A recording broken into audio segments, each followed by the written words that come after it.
TTC Audio presents Captive Audience by Graham Holliday, with John Scarrett as Henry and Alan Dickin as Bob.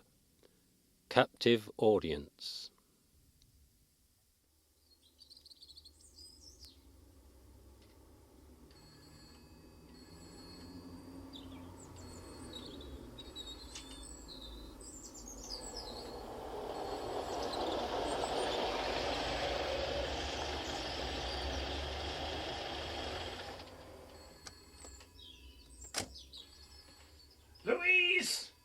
Louise! Can't you hear it, you... God, if it's someone from Firefly. Turn, damn you.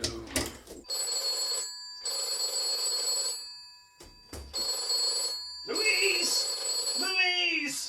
Is it too much effort to answer the phone?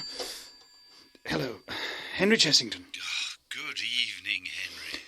At last. Evening. Who is it? You're not going to say you don't recognise the voice. That's too bad of you, Henry. I do recognise it, but I can't quite place it, I'm afraid. I've got every right to be heard. Oh, forgive me. I've just this second got in. Long, hard day.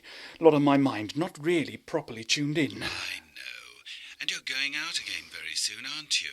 What? Are you going to tell me, or am I meant to guess? I'm quite enjoying this. You being so polite and patient with me. It's a voice that you know, and you think, don't you? You think it's someone that you don't have any respect for, someone you'd be quite prepared to send to blazes. But there's just a chance it might be someone important. Someone from Firefly, even. Is it? No, I'm sure it's not. What do you know about... Couldn't be that, could it? Firefly's such a secret. There's only one or two people who know anything about it. McGregor, William Bernstein, and of course your little brother Anthony. I don't know what you're talking about. I've never And you heard... know it's not McGregor's voice or Bernstein's because you've been having a secret meeting with them. Did it go well? Went on a long time, didn't it? I've been ringing for over half an hour. Where's Louise, then? What's she playing at? Excuse me. Louise! Where is she? And you're going out with her in a few minutes. 8 o'clock, isn't it, that you're due at her parents'? They don't like it when you're late. Especially old Bert Hart. You don't want to go upsetting him, do you? He's been a useful contact to you as old Bert, and you've always hit it off together. I don't think he would have ever warmed to me. I know who you are. Bob Shales. Congratulations, Henry. Finally dredged me up from the muddy depths of your memory. That corner where you dump all the people you don't care to remember, all the voices you'd rather not hear again. Well, yes, I'm afraid it's me, Henry. I'm afraid I'm going to have to go. Like I said, I'm pushed for time. Give us a ring sometime soon, okay? But, Henry... God! Bob Shales! Of all people to... Louise! What the hell are you playing at, woman? Louise! But what does Shales know about Firefly? How could someone like him... Louise! Oh, she's not bloody here. God, it's 7:45 and she's gone on without me. That's what she's done. Showing me up again. I'll bloody kill her. Not even a note. Heart. 472. Oh, bloody hell!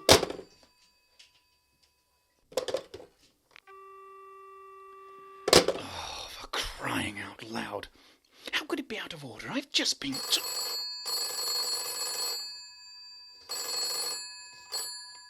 Hello? If you'd thought about it, Henry, you'd never have hung up on me. I couldn't ring out. What's going on? You've been tampering with... How could you? What are you up to, Bob? I'm enjoying myself.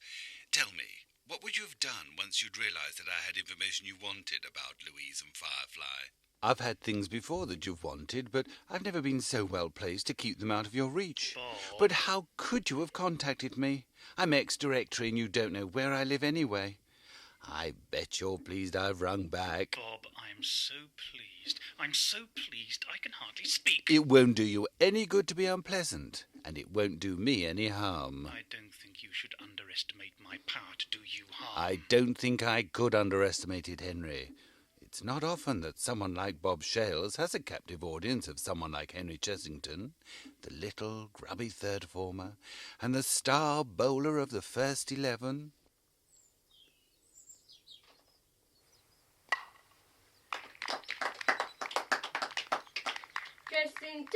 Chessington! Put a sock in it, Shales. He's got 3 wickets in 4 balls. That's nearly a hat-trick. Fantastic! You in love with him, Shales? I've been to his house. He's got a photo of him on his bedroom wall. Well, what if I have? He's a damn bloody good bowler. 4 and 5 now. Here he comes. Chessington! Chessington! Yay! God, that's a skyer. He'll get it himself. Run, Chessington. Run, run. You can do it. You can get it. Hooray! Caught and bowled. He's come to give you a kiss now, Shales. Who the hell was that screeching? I've never heard such a foul noise. It damn nearly made me drop the catch. Please, Chessington, it was Shales. This boy here. Well, Shales, you keep your voice to yourself. It's a stupid little voice, and it ought to be locked up and the keys thrown away forever. There you are, Shales. A kind word from your hero. He did get you, though. He could do anything, and he's spoken to me at last. I don't remember the incident at all. Do you really expect me to... Oh, no, Henry, not you. Your life's been a succession of triumphs. 4 wickets in 5 balls is all in a day's work to you. I'm not going to stand here and listen to your inane reminiscences about your school days. If you have anything to say to me, say it quick before I lose my patience. About Louise or about Firefly? What do you mean by Firefly? You haven't been taking an interest in a gallery called Firefly Tankerton? Certainly not. What business is it of yours, anyway? None of your shareholders' business either, is it? Anything Chessingtons do is the business of the shareholders. Oh, so it's just that you've forgotten to tell them about this deal. Shall I save you the trouble? You can't know anything of the sort. But tell me what you think you know. All in good time, Henry. All in good time. It's a novel experience for both of us, this. We ought to savour it. Something that's out of your reach. Now that must be an odd feeling. I mean, you're used to gliding through life so easily, taking what you want or having it presented to you on a silver platter. Good looking, good at games, secure future in the family firm. Ideal hero for a mediocre little boy with no style or charm of his own. Are you still listening, Henry? I don't have to speak, even if it suits me to listen. Fighting talk? What now? Oh, yes. Your little brother Anthony. He's more my mould, I'd say. Dull, unremarkable. My age, too. That's why I could make friends with him. I suppose I thought I might see more of my hero if I got to know his brother. You'd left the school by then, but you still came back to see him. Out of brotherly love, of course. Not because you wanted to show off your new jag or your trendy clothes. I've never needed to impress a load of school kids. And then London. You were well established in the city by the time Auntie and I came up. He wanted to get a degree behind him because he wasn't sure he had a future in Chessington's. He's still not sure. I suppose he'll go through life never knowing what's going to hit him next. Like I said, we're very similar. And I suppose it was your visits to our hall of residence when I first entered your consciousness. To the extent that you ever have. Oh, cutting. But you can't hurt me, Henry. You're not my hero any longer. You weren't really by then, but I still looked up to you, valued your opinions. Well, I didn't know anyone like you. Assured, suave, romantic sort of figure.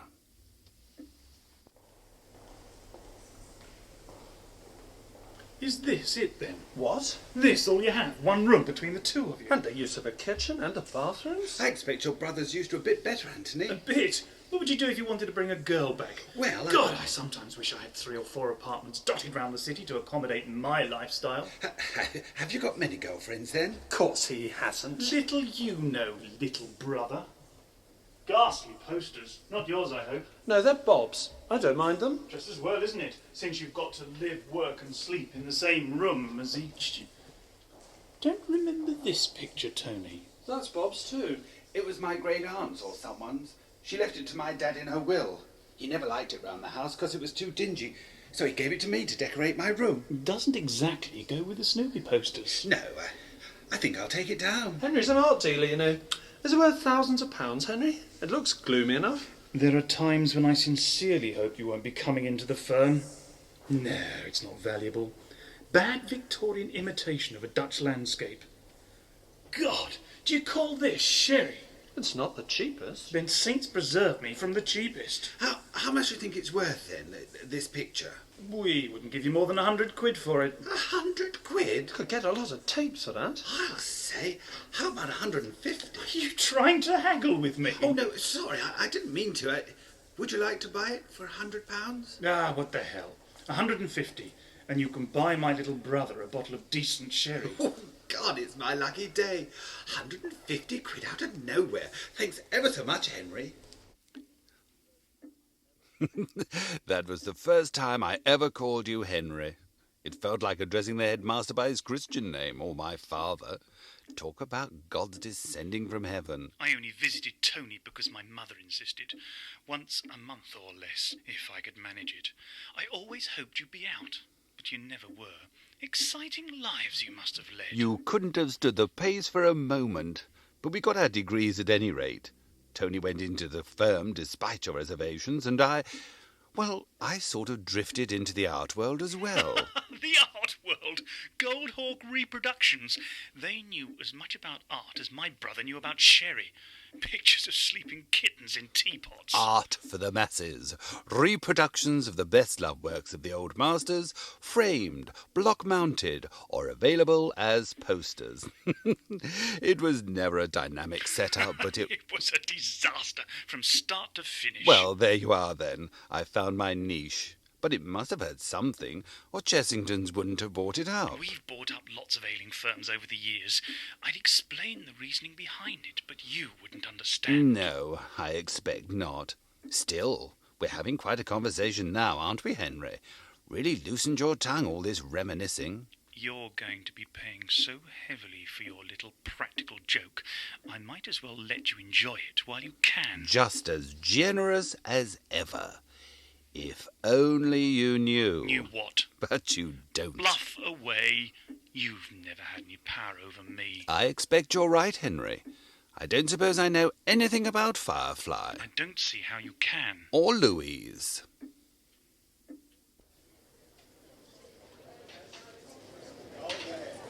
Louise. That's a beautiful name. Why is it Louises are always tall and slim and attractive? You shouldn't say things like that in a theatre bar. Everyone can see me blushing. Lucky everyone. Here we are. Excuse me. And here's yours, darling. Thanks. Fancy bumping into you, Henry. Are you on your own, by the way? Yes, my friend couldn't make it. And I wanted to see the play anyway, so... That's a stunning dress. Thank you. Good show, isn't it? I'm not that impressed. Neither am I. I can't see what all the fuss has been about. You can't believe the critics, Louise. Half the time they haven't even seen the play. Is that true? Heads a good review, tails are panic. This one came up heads, I suppose. I suppose so. Oh, look. Henry, are you free afterwards? Free? We're going out for a meal. Thought you might like to join us. What, the three of us? Well, you don't mind, do you, darling? No. Not if you don't. Well, fine. See you after then in the foyer, if we all stay the course. Thanks for the drink. See you later. Cheerio. Bye.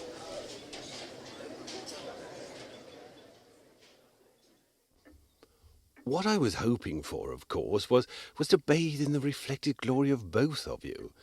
For you to see me with someone like Louise, well, that was almost as much of a thrill as Louise seeing me with someone like you. She'd not been my girlfriend for long, of course, and I'd met her at a party. She had had too much to drink, and she was on the rebound. Wanted an interlude with someone she could cope with. I couldn't believe my luck. I suppose I knew from the start that it wouldn't last long. If the truth were known, I was so scared of putting a foot wrong that I never really enjoyed being with her. But to sit at home, or to lie in bed and think to myself, Louise Hart is my girlfriend, that was really something.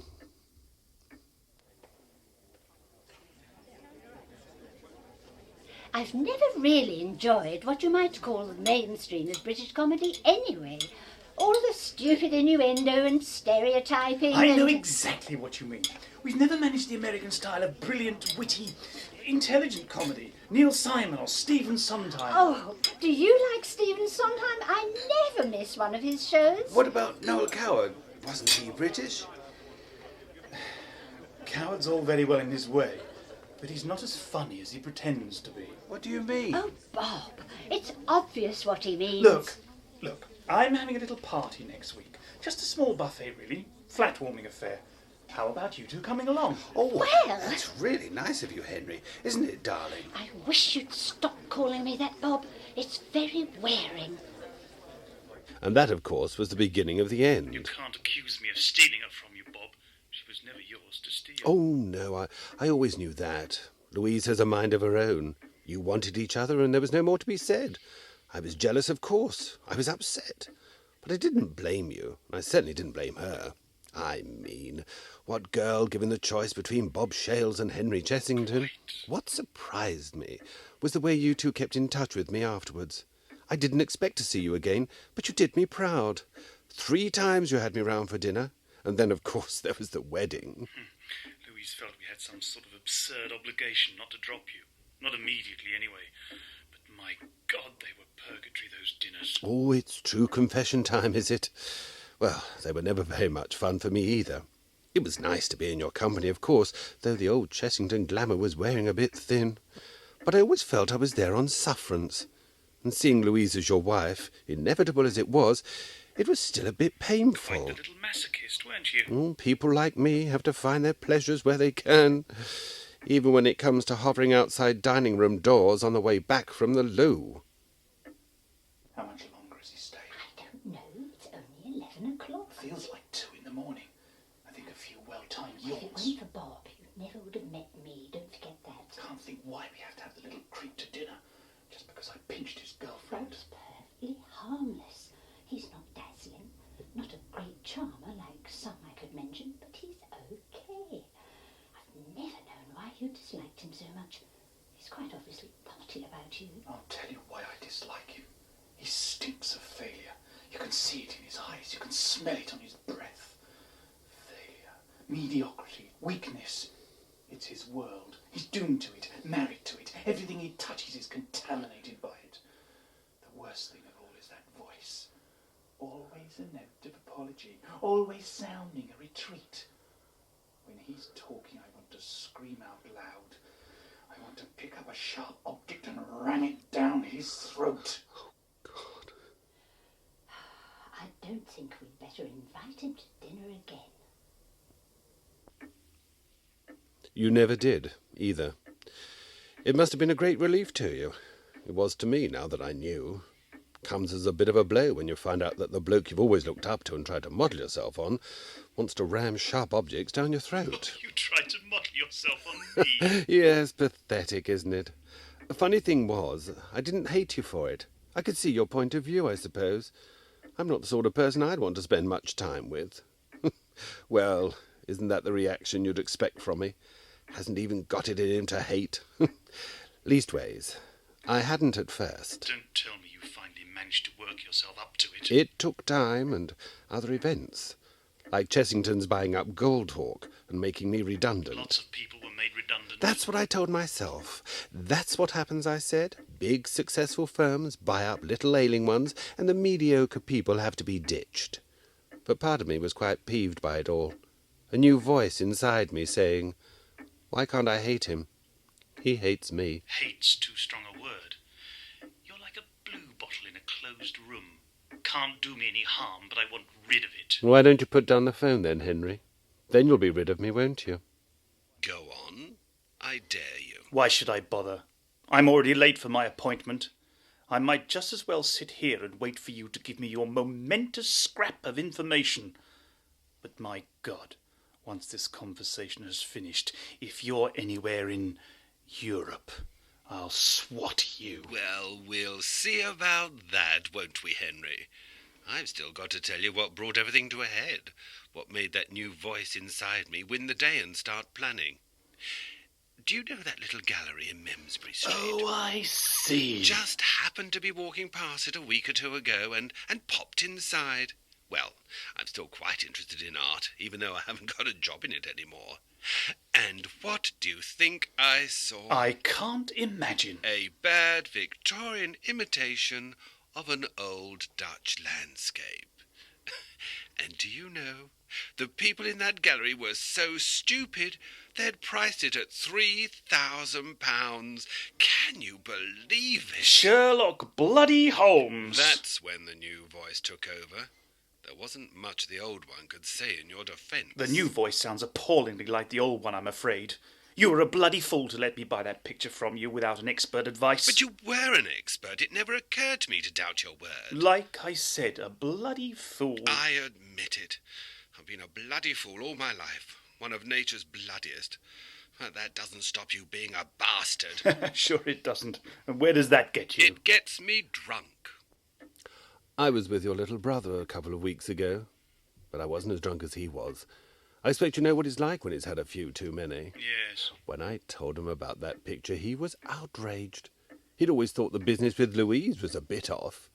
He's never been as much in awe of you as I have. Brothers are brothers, I expect, even when they're Henry Chessington. But now he was furious, and he was drunk, and he told me about Firefly. The little runt. Yes, but like me for a change, the weak man in a position of strength. And like you, it won't do him any good at all. Tony doesn't know much about Firefly. Think I'd trust him to know? And what's more, he's got no proof of it, no more than you have. All he's managed to do is hasten his own departure from the firm. Oh, if I'd known Tony was your source, I wouldn't have bothered listening to you. Not even to find out about Louise. Oh, yes, I'd forgotten you know something about Louise, don't you? I thought I'd better have something else, just in case Firefly wasn't enough. Which it wasn't. So I took Louise. You what? We're old friends, you know. I bumped into her in the street, had a few words, asked her back to my place for tea. Conversation was a bit stilted, as usual. And then, when she got up to go, I took out a knife. You pathetic little criminal. Aren't I? So you've kidnapped her. And what, dare I ask, are your demands? I wasn't sure what they should be.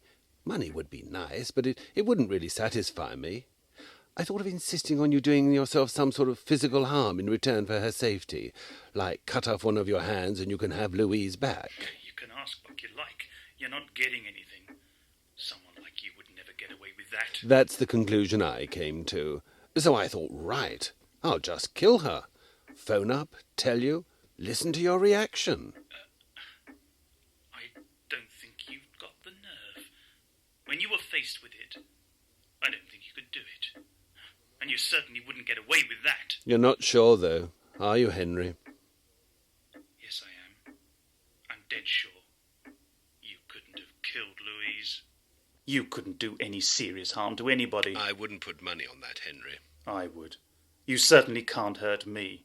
If you told the shareholders, if you told the Sunday papers everything Tony blabbed to you about Firefly, it wouldn't really affect me. There are things I can say to smooth the waters, and the deal would still be on. And no matter how long you keep Louise, you could never bring yourself to lay a finger on her. The only things you've achieved are to waste half an hour of my time and mildly frighten my wife. And your punishment for that, my little blue bottle, will be out of all proportion to the crime. You're completely stumped, aren't you? Are you still there?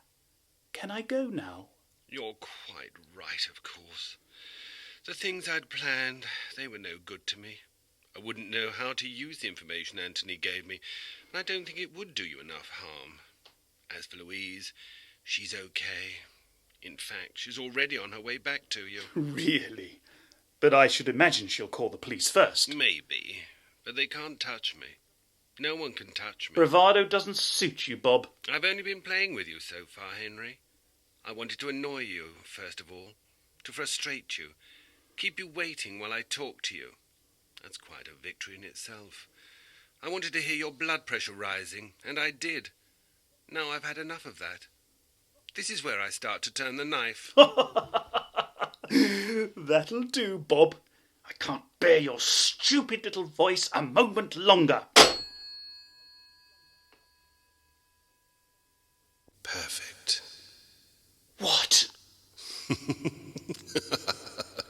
What the bloody hell are you... Have you rigged something up? How the hell... How could I do that?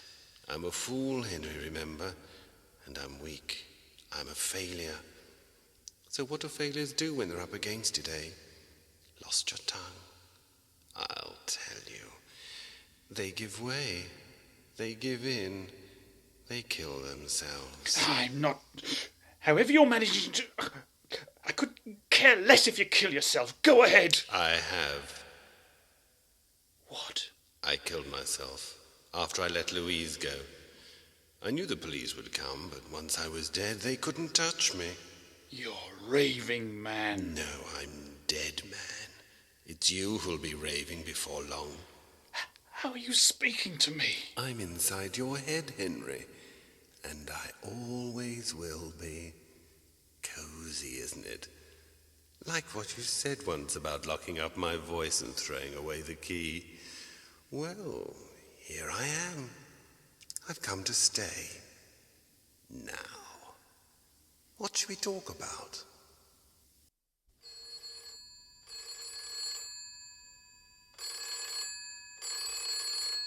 That was Captive Audience by Graham Holliday.